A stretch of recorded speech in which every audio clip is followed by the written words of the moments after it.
أعوذ بالله السميع العليم من الشيطان الرجيم. بسم الله الرحمن الرحيم.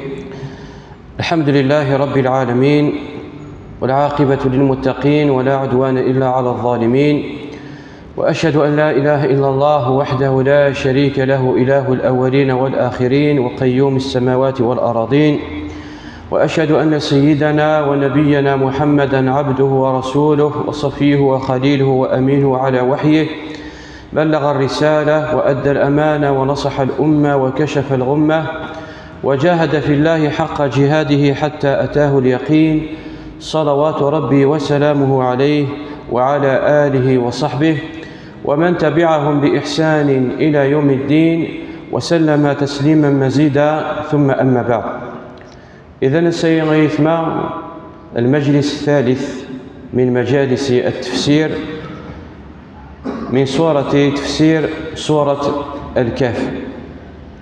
فنلحق إلى قول الله تعالى من بعد منظر بداية الآيات عند الله رب العالمين في بدايتها: الحمد لله الذي أنزل على عبده الكتاب ولم يجعل له عوجا قيما لينذر بأسا شديدا من لدنه ويبشر المؤمنين الذين يعملون الصالحات أن لهم أجرا حسنا ماكثين فيه أبدا وينذر الذين قالوا اتخذ الله ولدا.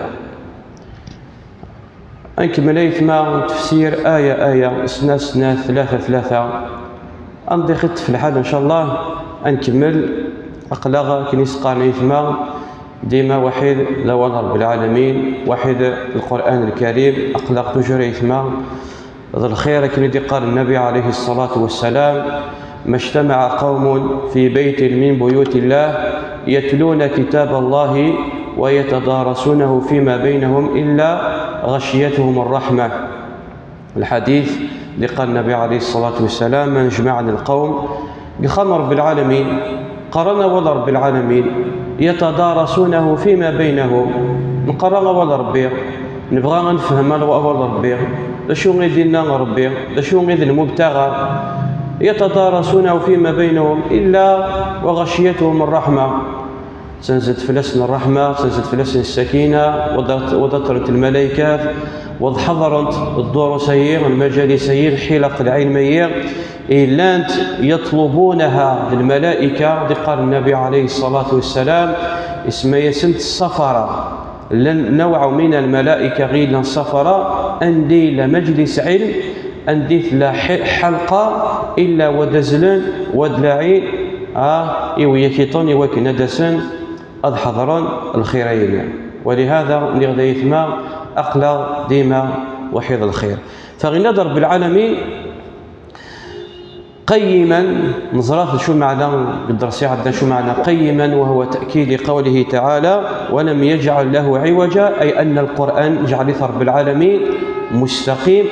إن هذا القرآن يهدي للتي هي أقوم. أول رب العالمين يتساوي كنيس قالوا بريديس طريق مستقيم قيما وريس عاشرا العوج، تأكيد لقوله عوجا. ثم نلحق إلى قوله تعالى: لينذر، أي هذا القرآن الكلمية قال إلى قوله: لماذا أنزل الله القرآن؟ وشو يغدي ينزل رب العالمين القرآن؟ فغيبا ذكر رب العالمين ذا الجواب: ينزل رب العالمين القرآن لينذر بأسا شديدا من لدنه ويبشر المؤمنين الذين يعملون الصالحات أن لهم أجرا حسنا. ويقارن سيثما بالقرآن الكريم أسلوب الترغيب والترهيب، أو الترهيب والترغيب. فنزل رب العالمين القرآن الكريم يوكل الذي يسخوف الكفار، للمشركين، للمعاندين، للمنافقين، وفي نفس الوقت أدي بشر المؤمنين. هذه سخوف ودي بالشر، هذه سخوف ودي بالشر. فغنى رب العالمين لينذر بأسا شديدا من لدنه، يعني غثان الكفار المشركين إلا نقوم أنا ذا من ننصر به، نقوم أنا ذا من ننسن به، أثاني تعسثن عذاب أليم، بأس شديد. يعني غدا شو عندي تعسان غير رب العالمين، يعني ماشي راح ذا الخير راه في ديننا.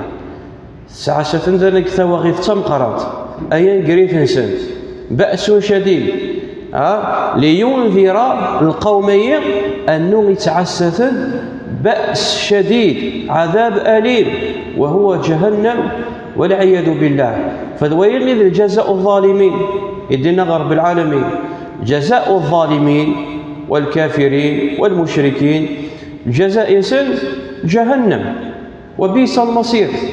وغزمر ذي الجزاء سندق الدنيث وقبل الآخر، ولكن ليس إلزاما، ليس إلزاما، لأنه حتى طلبنا رب العالمين عنادا، طلبنا رب العالمين عنادا ورب العالمين يجاوب اسم. ويستعجلونك بالعذاب، طلب قرن صار بيع قرن سين بيع ما يلغض الصحيني صوتك إن سما لا غير بيع أيا سواعيد طغس خواف طغس الجهنم خواف طغس العذابية أروح ثورة نروحوا أن نتعسى هيا. الناس رب العالمين استعجل العذاب، ويستعجلونك بالعذاب ولن يخلف الله وعده. يزمل سنداس ذكر بالعالمين قال العذاب قد النيث، ولكن قال خرف يعني ولا شكزيس الوعد رب العالمين ولا شكزيس، ولكن ذاك الدنيا ذاك يكني بغى رب العالمين. ولهذا ينظر رب العالمين في سورة الأنفال اسمي سنان أنه ميلا وين بصح هذا الحق أين يتصويت إن سما غير بينك كذا غادي صغلي غير بلاطه من السماء. شو دي جاوب رب العالمين؟ وما كان الله ليعذبهم وأنت فيهم وما كان الله معذبهم وهم يستغفرون وما لهم ألا يعذبهم الله وهم يصدون عن المسجد الحرام إلى آخر الآية.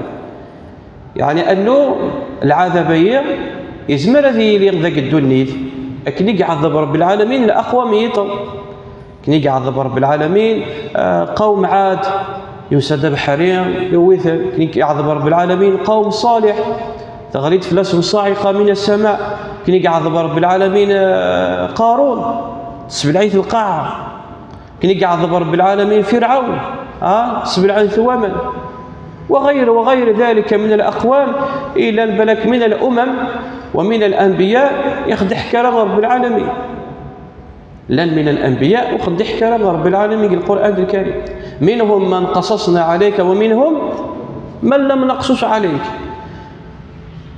فالعذاب ذاك الدنيث ليس إلزاما، بمعنى أنه ما إلى تصويت الكافر يكفر نصر بعيانا، ذا المشرك يكشر كنصر بعيانا وتتصفي تعيش لاباس به، يتعيش مرفه، بل يتعيش خيري، بل من النعم يسفك ربي ذاك الدنيث حتى من المؤمنين من المسلمين إلى ضعاف الإيمان، حتى ويتماثل غيلان يضعف الإيمان الإنسان حتى أنه يتكشى مثل الشك. قالنا كانه لو كان يحب يثنر لو كان يكره يثنر رب العالمين لعباده يكون يستفكر رب العالمين كان شتي. الدليل على أنه يحب يثنر رب العالمين في كيس الدنيث سمتسيعان وهي أي نسنف كذاك الدنيث ليس مقابل وليس دليل على أنه يحب يثنر رب العالمين. ولهذا غينينا ذاك الدنيثية كنا دي قال النبي عليه الصلاة والسلام يتفكي تربي غير العباد مرة، يتفكي تربي غير المؤمن، يتفكي تربي غير الكافر، يتفكي تربي غير الفاسق، ليس معيار، ماشي المعيار ماشي الميزان. كنا دي قال النبي عليه الصلاة والسلام إن الله يعطي الدنيا لمن يحب ولمن لا يحب ولا يعطي الآخرة إلا لمن أحب، لو كانت الدنيا تساوي عند الله جناح بعوضة ما سقى الكافر منها شربة ماء. لو كان الدنيا ثية تسوى تسعى القيمة كان غرب العالمين نزل فرنتيزيت والله ما يسوى الكافر تقي ثوامه، والله ما يسوى تقي ثوامه. ولكن تشوف الخيرات يسنف كان رب العالمين، شوفهم كي تعيشن جنات فوق الأرض، ذا الجنة ذي القاع ولكن جنتي الخاعة. هل معيار على أنه ينسنف كذا كاين دايني لا نقولها ونسب لغانو أني حبيتنا رب العالمين؟ ليس المعيار. فليس إلزاما أنه وياكي ما إلا كفر ربي أنه راح ندير في ربي العذاب ذاك الدنيث. ليس إلزاما. إزمر ربي غادي يعذب ذاك الدنيث، زمر نعذب ذاك الدنيث، والعذاب اللي تاع السنق الآخر أشد وأبقى وأعظم. ولكن زمر ذي عاش ذاك الدنيث بيا وذي عاش مرفه وذي المث أورث عليم ذا شو ديجا، أورث عليم ذا شو ديجا، ولكن يعني ذي تاع السنق العذاب ذا مقرا. فهذا القرآن أنزل لينذر، يوكل ينذر العبادية. إن قوم هذا من نصر بي قوم هذا من نسن بي سوا شو العذاب الشديد باش كتتكوالن، باش كتعلم أنه أيني لان ذاك الدنيا ثيا يدي ورا غاني غو أيني ذاك الدنيا ثيا متاع، ولكن الصحرين لان الآخر.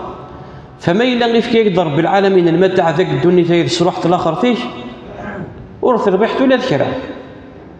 لهذا النبي عليه الصلاة والسلام باش يدي قراية ما إن في يوم القيامة يأتي الله الديوين رب العالمين رجل من الكفار وريحاني مرة شو يسعى الدنيا من أغنى الأغنياء، ولكن قد جهنم قد الآخر في المصيرين جهنم قد الدنيا يعيش مرفه من أغنى الأغنياء، ولكن ذا الكافر إنك تداوين الملائكة فيغمسونه غمسة في النار. تشكش من كان كايا غادي تسفغ. فسيني هل رأيت أقبل خدمنا كنيا أتسقسينا قبل هل رأيت شرا قط؟ قدوني فيك سين ما رأيت شرا قط. لحياتي سقسمي غير ديل غني سمي داني موت ذا الخير مرة يكرد يوفا إما ولانيس لاباس به يرفي ذي مانيس ولا ذا نتا يعاش لاباس به يعاش الخيرات المتاع يعاش لاباس به قدوني. فسيني ما إلا مثلا كيران الشر تغليتك قدوني ما إلا تغليتك كيران الديق سين ما رأيت شرا قط. فيغمسونه غمسة في جهنم لكفره وذا تسفر. فسنين هل رأيت خيرا قط؟ فسنين ما رأيت خيرا قط. زي غنيني تعيش أيني تعيش قدونيث أيني عاش مرة قدونيث رغم هذا المتاع النير وكن ثبوت عاش قدونيث. وشحال الذي عاش يول خاصة قل وقتنا الأمة الأخيرة شحال الذي عاش يول 70 سنة 80 سنة 100 سنة بلا كان قارزي سنة ذي ديباسي شوية كان القرن 100 سنة وسي حاجة. إرنا ما إلا تروحك الدنيا في الفترة الشبابية ما إلا تلحق 80 سنة 90 سنة مازال الدري يخدم لك ليكوش تسوينا كتسوينك على لي طوالات والتربية بالك وبالك تلاك انت معيشتك ما تعيش الكورين كان وداش كان انت معيشت ثم عيشتني مرة زيغ زهرت الحياة الدنيا. اعلموا أنما أموالكم يدينا رب العالمين اعلموا أنما الحياة الدنيا لعب ولهو وزينة وتفاخر بينكم وتكاثر في الأموال والأولاد كمثل غيث أعجب الكفار نباته ثم يهيج فتراه مصفرا. سبحان الله في كذا رب العالمين مثل الدنيا ثيغكع إن كاين يسعم ذي الزينة ذي الزين ذاك الدنيا ثي ذي الحياة ذي الطيبة السعيدة ذي الريمان الدريا إن كل مثيل يسمى الدنيا ثغليد الهواء السمغيد الحشيش ذي الخيرات ينس إلى حقد الوقت الحشيش النير يغلي يموت يركان يقور يموت في لحظات من لحظات يقلدوا ليش سيئ الدنيا. ففي تشوف غير صعيد كذا مزريت كان الخير سي ما رأيت خيرا قط. إيوا شو زي غنيني تعشق الكفر وحدينا ذي عشق الآخر شيء.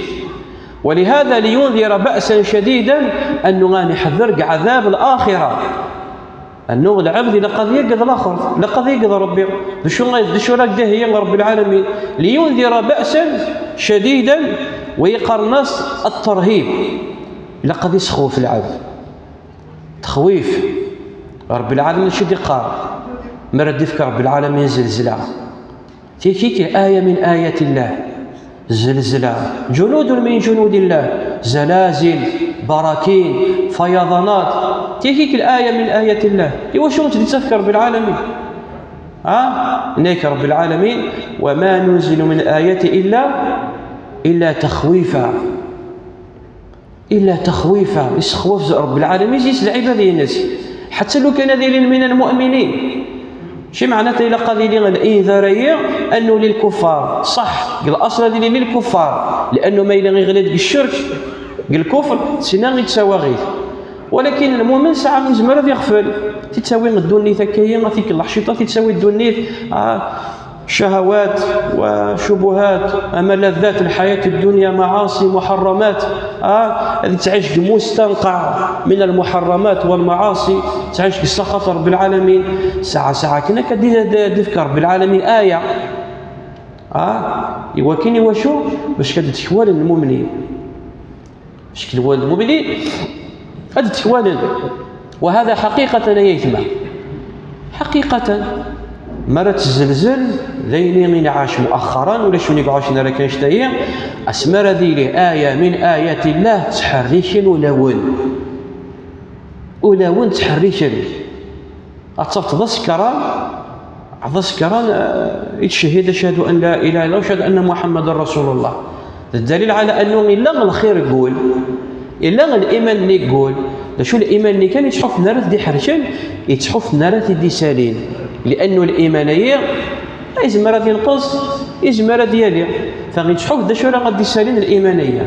فهذه الآيات وهذا الإنذار يوكن هذه سخوف الكفار وهذه كثير من المؤمنين. وفي المقابل إن رب العالمين هذه الإنذار أين غادي ينزل رب العالمين يعني القرآن من بين غيشوف دينزل ويبشر المؤمنين الذين يعملون الصالحات أن لهم أجرا حسنا. وهي مسقارن ترغيب يعني من المؤمن باش كذا يتفق الإيمان ينس، باش كذا يتفق التقوى ينس، إلا قصدك مبشرات، إلا خشو راه تتبشرط، إلا خشو راه تتفرحط. طيب النفوس هكا جبلت على ذلك، النفوس جبلت على ذلك.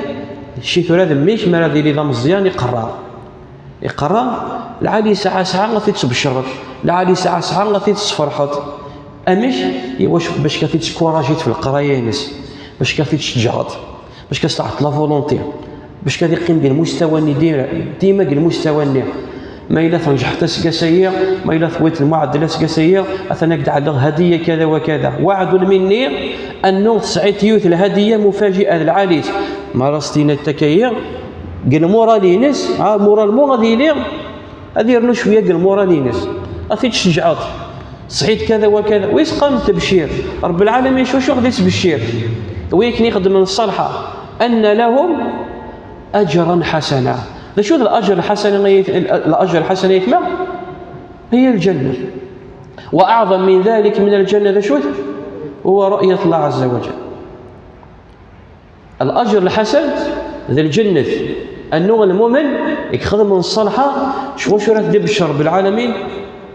شو المبشرتين ارزده هي رب العالمين، ازده هي رب العالمين الجنه. وخير من الجنه الا اعظم من الجنه، نعم إلا أعظم من الجنة، وهو رؤية الله عز وجل. للذين أحسنوا دين رب العالمين سورة يونس للذين أحسنوا الحسنى وزيادة. يقد النبي عليه الصلاة والسلام للذين أحسنوا ويكني لنق الدنيا خدمن الإحسان، ذي المؤمنين خدمن الإحسان، ذي المؤمنين خدمن الصالحة، ذي المؤمنين طوعا ربي، ذي المؤمنين دنق بريض ربي.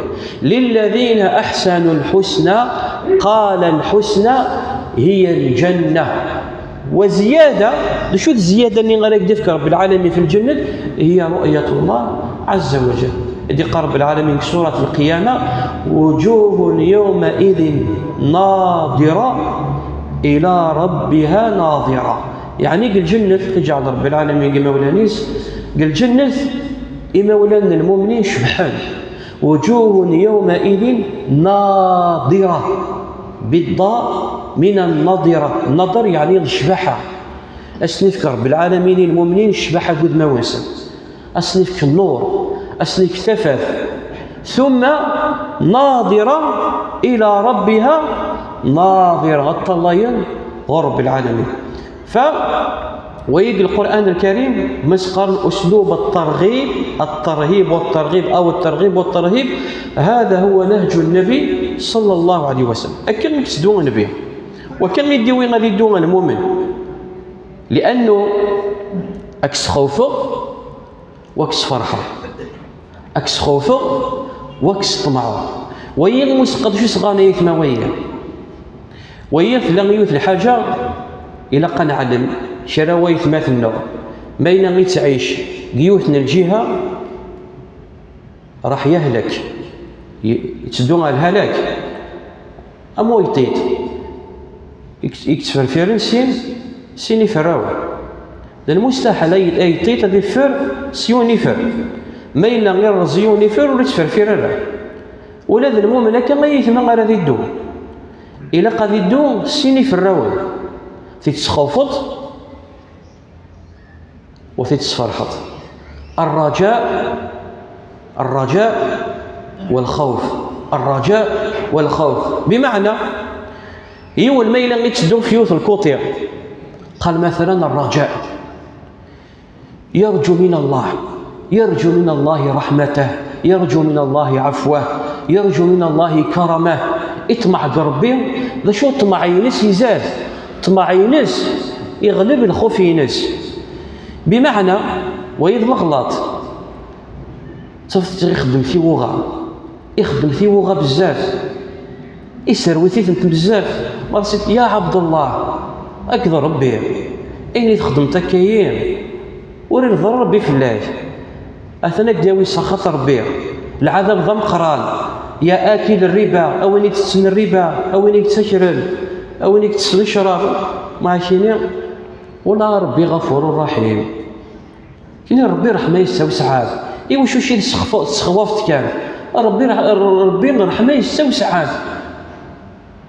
المقصود انه صح ربي رحمه يستوي سعاد ما راه ديما كثير كان معنا الا الخير، ولكن مرات مكيت انه ربي تسوي سعاد وشي خدمت المعصيه شو غادي وين المقابل لقد تضبط ولاش ملي غلطنا كل بني ادم خطا وخير الخطائين التوابون، ولكن ويك الحيف الشيطان يخدم ثنت وريستو بالغ ربي وسيقال ربي غفور رحيم ربي رحمه يستوي سعاد ربي وين مثلا تدوق الجانب الهلاك ايوا شو لانه تفلي حيت الشيطان يخدم ثنت كان يقال غفور رحيم وهي ما يتدوق الجانبين راح هلك الا ويطنين يتدوق الجانب المضره الجانب الخوف، ولكن يسعى الرجاء يغلب الناس الخوف اكثر من الرجاء. يتعيش وقلق ازو حكان والله وقيلا غير يخدم غكايا بالك وكذا ربي وكذا بالك يحسب ربي وكذا بالك هذا ربي ويعفر هذا المصيرين والجهنم هذا بالك ومع ذا يسقسي ديما صباح العشاء وبعد يسهل الجانب من الرجاء يغلب الخوف الرجاء انه يسهل ربي غفور رحيم وينصح هذه السكتيت غفور رحيم. ذا العبد لم يغلط ومن بعد تقعد مانيس يغلط يتسقم مانيس الوين يظلم مخير مره الوين يظلم مخير زينه مره ما راضي يغلط هذه قومي مانيس وهذه تبغى رب العالمين وين استنات ربي غفور رحيم. إدنا رب العالمين سورة آل عمران سارعوا إلى مغفرة من ربكم وجنة عرضها السماوات والأرض أعدت للمتقين الذين ينفقون في السراء والضراء والكاظمين الغيظ والعافين عن الناس والله يحب المحسنين والذين إذا فعلوا فاحشة أو ظلموا أنفسهم ذكروا الله فاستغفروا لذنوبهم ومن يغفر الذنوب إلا الله ولم يصروا على ما فعلوا وهم يعلمون ويكيد خير مرة. ولهذا قال النبي عليه الصلاة والسلام قدر بك الحديث القدسي إنك يا عبادي لو أنكم لا تخطئون، لو كانوا تغلط مرة لأتيت بقوم يخطئون فيستغفرون الله وأغفر لهم. إنك لو كانوا تغلط مرة، لو كان كسركم وشكم سريع ساغ الملائكة، ساغ ربي الصيف من الملائكة اللي نغلط مرة لا يعصون الله ما أمرهم ويفعلون ما يؤمرون. إنك لو كانوا تغلط مرة لو كان كسركم أداوي القوم بغير القوم، ماشي معناتها غادي يغلط عمدا، لا غاسو كان غادي يغلط عمدا ولكن غادي مكثي ربي، ماشي المقصود باغي دينا ربي انه غنداوي باش كتغلط، لا، وانما المقصود بغير العبد اراد يغلطني يتسقى غور رب العالمين. نعم بعد الاذان ان شاء الله.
بسم الله والصلاة والسلام على رسول الله. أما بعد، إذا اللي غدا يتما هو الميلة غي تشدو غي غد به جانب الخوف أكثر من جانب الرجاء، وكذلك راح غادي نطر مليح، راح غادي تعيش أنا قلق. إذا نمشي هذه الدون المؤمن يرجو رحمة الله ويخاف عقابه، ولهذا ربي إذا شد لنا قواليس إن رب العالمين نبئ عبادي أني أنا الغفور الرحيم، في نفس الوقت شد لنا وأن عذابي هو العذاب الأليم. إنس للعباديو أنه من ربي يتعرف يقدر ربي سيمانيس، نبئ عبادي أني رب العالمين يتعرف يقدر سيمانيس من رب العالمين أنه هو الغفور الرحيم. ويكني غلطون الناس تقلي يقترع تغلطوا تبغى ربي تبغى يسلدين أني أنا الغفور الرحيم. ولكن الناس اللي الجانب ويكي تنضغ يقارن بزاف السروثن وتسقانا رب العالمين قال غفور رحيم الناس العذاب وذا عذاب أليم. نبئ عبادي أني أنا الغفور الرحيم وأن عذابي هو العذاب الأليم. إذن مع ذي نظر بالعالمين ماكثين فيه أبدا، ويبشر المؤمنين الذين يعملون الصالحات أن لهم أجرا حسنا، يعني ذا الجنة أني جزين ربي الجنة ماكثين فيه أبدا. هذا عشان الحياة السرمدية، هذا عشان الحياة الأبدية، سيغير الحياة حقيقة، الحياة لا موت فيها، خلود فلا موت. يقول النبي عليه الصلاة والسلام يوم القيامة يأتي الموت على هيئة كبش، يأتي الموت على هيئة كبش فيذبح الموت فينادي لأهل النار يا أهل النار، خس بعض رب العالمين في اللسان، يا أهل النار خلود فلا موت. وينادي لأهل الجنة خجع رب العالمين زيسن يا أهل الجنة خلود فلا موت. تيمذ الحياة الأبدية، الحياة السرمدية. ولاش لا لهلاش، ولاش لا أكرمكم الله البيت الماء، لا غمان انتسى، لا تحت الصنجيت، ولاش وتعشم في عمر واحد وتشين تبغيت اخذ ما ينتبغيت، ولاش العيوب، ولاش الهلاك، ولاش تتمغرض، ولاش حياة أبدية، حياة سرمدية. الحياة هي غيدينا رب العالمين تعيش مزيس خالدين فيها، أتعيش مكن أفي تهي مثل الحياة حقيقة. أما الدنيا تهي ماشي الحياة، تهي فترة وجيزة قنطرة تيقنطرت أتدي ساعة ديال العبد. داك الدنيا تهي امتحان باش كان يروح على الحياة الحقيقية. فالحياة هي اللي سميها رب العالمين. كيدنا رب العالمين خلق الإنسان من كبد، يعني الدنيا هي لا تستقر على شيء. الصاد الفرحة سكت الحزن، الصاد الصحة سكت الشط، مشقة وتعب، هموم، مصائب، أفراح، أقراح، سعادة، شقاوة، سيغي الدنيا. أما الحياة الحقيقية سنة الآخر. فغينا رب العالمين بشرة المؤمنين يخدم من الصالحة أنه جاز يقص الجنة ثاني هذا عاش نزيس حياة خالدين فيها أبدا، يعيش الحياة يسمرها يجعل رب العالمين زيس. ونذر بالعالمين وينذر الذين قالوا اتخذ الله ولدا، وينذر الذين قالوا اتخذ الله ولدا ما لهم به من علم ولا لآبائهم كبرت كلمة تخرج من أفواههم إن يقولون إلا كذبا. وذيرنا غادي حذر رب العالمين مليح، ويعاود أصدر بالعالمين التكرار دليل على أن هذا أشد. ولكتفر رب العالمين استمزوارت النير لينذر بأسا شديدا للكفار، ولكن هذا تأكيد دليل على أنه غين يخدم من ويك هي أشد. إيوا شو؟ لأنه نسب الناس رب العالمين الولد، نسب الناس رب العالمين قشيش، وياك غير نسب رب العالمين الولد ثلاثة طوائف: اليهود والنصارى ومشركي العرب. اليهود نسب الناس رب العالمين قشيش، وقالت اليهود عزير بن الله، ناس عزير ذمي صربير نسب الناس رب العالمين قشيش. والنصارى نسب الناس رب العالمين كذلك، وقالت النصارى المسيح ابن الله، نسب الناس رب العالمين قشيش. مشركي العرب نسب الناس رب العالمين تقشيشين، أنه قرنس الملائكات ذي سيس ربيع. والعجب أنه كفار قريش زمردني أغبى من كفار اليهود والنصارى، لأنه نسب الناس رب العالمين تقشيشين، ولكن وربغانا رانوني تقشيشين. يعني غمشي راس تنصبتي رب العالمين جل جلاله الحاجة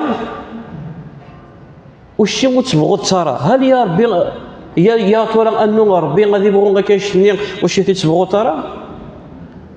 ويجعلون لله البنات سبحانه ولهم ما يشتهون، وإذا بشر أحدهم بالأنثى ظل وجهه مسودا وهو كظيم يتوارى من القوم من سوء ما بشر به أيمسكه على هون أم يدسه في التراب ألا ساء ما يحكمون. نسب الناس رب العالمين تقشيشين، ولكن بغانا راسو يفكر بتقشيشين. يا سبحان الله، ما إلا غير رزقي في ضرب العالمين استقشيشت هذه حرام كي غادي يخدم. يتوارى عن القوم، يتفرق في العباد. إيوا شو ذا العيب غور نصل، ذا العيب ما إلا يسعى تقشيشت، يعني شي تنصب تصير بالعالمين تقشيشت ماشي ذا العيب، ماشي ذا غورك ماشي ذا العيب، والشي تسعي تقشيشت ذا العيب. يتوارى عن القوم، وبعد ذي يخمم أيمسكه على هون، يعني غادي يرضس المذلة أنه القوم ينسب على من أنه يسعى تقشيشت وغادي يصبر في المذلة اللي وتيتسكن ذا الحي، أو يدسها في التراب نغتي مطل أكن ذا الحي ألا ساء ما يحكمون. ثلاثة هي الطوائف نسب الناس رب العالمين الدرية. اش دينا رب العالمين ينزل ضرب القرآنية باش كان يحذر وصورة كاملة يكتنزهنا رب العالمين من كل هذه الصفات، إلا هي صفات النقص، الصفات نديرهم يوث وصول وتمزيانت.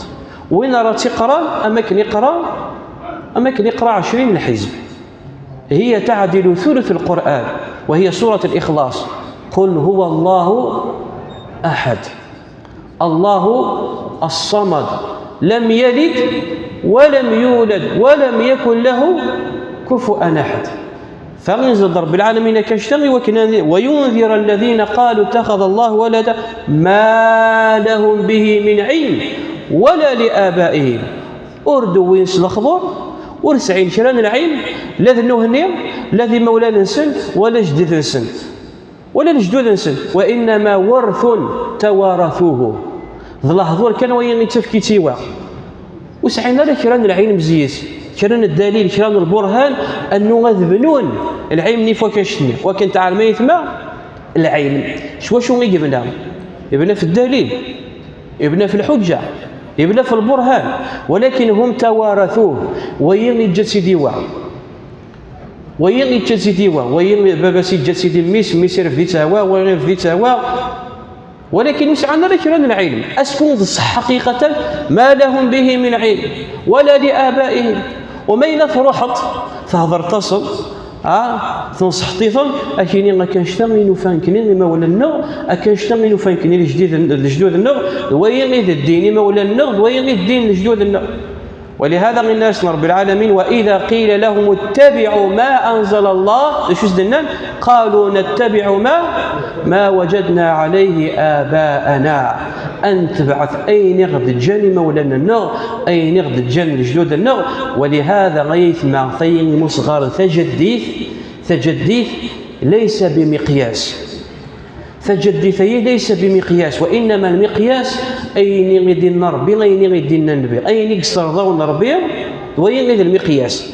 ولهذا غيث مغثي فجدثي إلى قصد نسرسك الميزان لقصد نخدم الميزانية لشول هي ميزان النظر بين النبي ما إلا فجدثي غد جدود النغ وين الجنغب الحاجة وتخلف راه الشرع تخلف راه غين يدينا ربي أين يدينا نبي نغ توافق حقيقة دين يدينا ربي دين يدينا نبي على العين والراس على العين والراس. ولكن ما إلا وين الحاجة وتدينا ربي تدينا ربي ولا شي الشرع ما مرستينيت ثيا ولا شي تكدين النغ أكيني خاطر ثيا تجديث النغ نكني العوايد تجديث النغ وتنتجارع أكان إلا كراويت مثلا مرسيت العوايد اللي نخدم مزيك الجاهلية من الشرك والكفريات وكذا العوايد اللي تخالف الشرع فاستنيت كاينشتايا يتخالف الشرع كيني خاطي تجديث النوع تجديث كانوا استغارة برا خط أحمر ولاش خط أحمر راه تعرف لاش خط أحمر هكا خط أحمر أنشتنا والله ربي ذا والنبي ويلس 5 خط أحمر إن ضربي حبس ليه 5 خط أحمر سطوب سالي الفرامات حبس ليه إن النبي على خط أحمر. أما غير ذلك وليس على خط أحمر زمت الله قوم في تفاصيل كل شيء تفاصيل كل شيء زمرة يتوقع. ولهذا ويكيل شو سنان ناس إنا وجدنا آباءنا على أمة وإن على آثارهم مهتدون. ولهذا رب العالمين يلو مثل ما لهم به من علم ولا لآبائهم كبرت كلمة تخرج من أفواههم إن يقولون إلا كذبا. يعني غير يتقارن كذا مسلايين الحاجة إلى المقار مراثن صوتي رب العالمين قشيش وشي السعيطرة العلم ثويتي دانا قرا باباك ويتي دا جديك مزواري ويتي ويسين ويسلثا ما توارثوه قرون وقرون ما لهم به من علم. ولكن ما يلغيروا حذيحوا في حقيقة أدبين أنه إلا في ضلال مبين. ولهذا ما يثمى خير لنا النصارى ويكي تحفون الحق حقيقة أنه ما ذي حوف وذي حوس أذ يفزغني يتعاش في ظلمات في ضلال مبين. حتى بعضهم أنه قبل لا كنشتي ثالث ثلاثة أكنه أنه رب العالمين هو المسيح خرناس ثالث ثلاثة الروح القدس هنا هو إله واحد. حتى بعضهم العمليين ورد يقبل ما الذي حوف هذه حواس هذه السالين غادي يسطر هذه أنه الحق هو الإسلام. ولهذا رب العالمين اسمه يسن الضالين، يعني فغنوا بريد تشوفون الحق، تشوفون الحق ولكن الطفل رغم الحق فغنوا بريد اسمه يسن رب العالمين الضالين رعني برد الإنسان، ولكن ما إلا وفند الحق صطفن زيس. ولهذا قال رب العالمين لتجدن أشد الناس عداوة للذين آمنوا اليهود والذين أشركوا ولتجدن أقربهم مودة للذين آمنوا الذين قالوا إن نصارى، ذلك بأن منهم قسيسين ورهبانا وأنهم لا يستكبرون وإذا سمعوا ما أنزل إلى الرسول ترى أعينهم تفيض من الدمع أذكرون أسمى هذا علما أن نغض ونغذ الحق لأنه تحفون الحق. كبرت كلمة تخرج من أفواههم إن يقولون إلا كذبا فلعلك باخع نفسك يا محمد على آثارهم إن لم يؤمنوا بهذا الحديث أسفا إنا جعلنا ما على الأرض زينة لها لنبلوهم أيهم أحسن عملا وإنا لجاعلون ما عليها صعيدا جرزا أم حسبت أن أصحاب الكهف والرقيم كانوا من آياتنا عجبا. قدر سيدي سدون إن شاء الله تبارك وتعالى ما يكتب ربي أدمن الأدم كمل الآيات نغيلان سفن القصة أصحاب الكهف ونكشف مباشرة إلى قصة أصحاب الكهف. نكتفي بهذا القدر، أقول ما تسمعون أستغفر الله لي ولكم وأصلي وأسلم على نبينا محمد وعلى آله وصحبه أجمعين وبارك الله فيكم.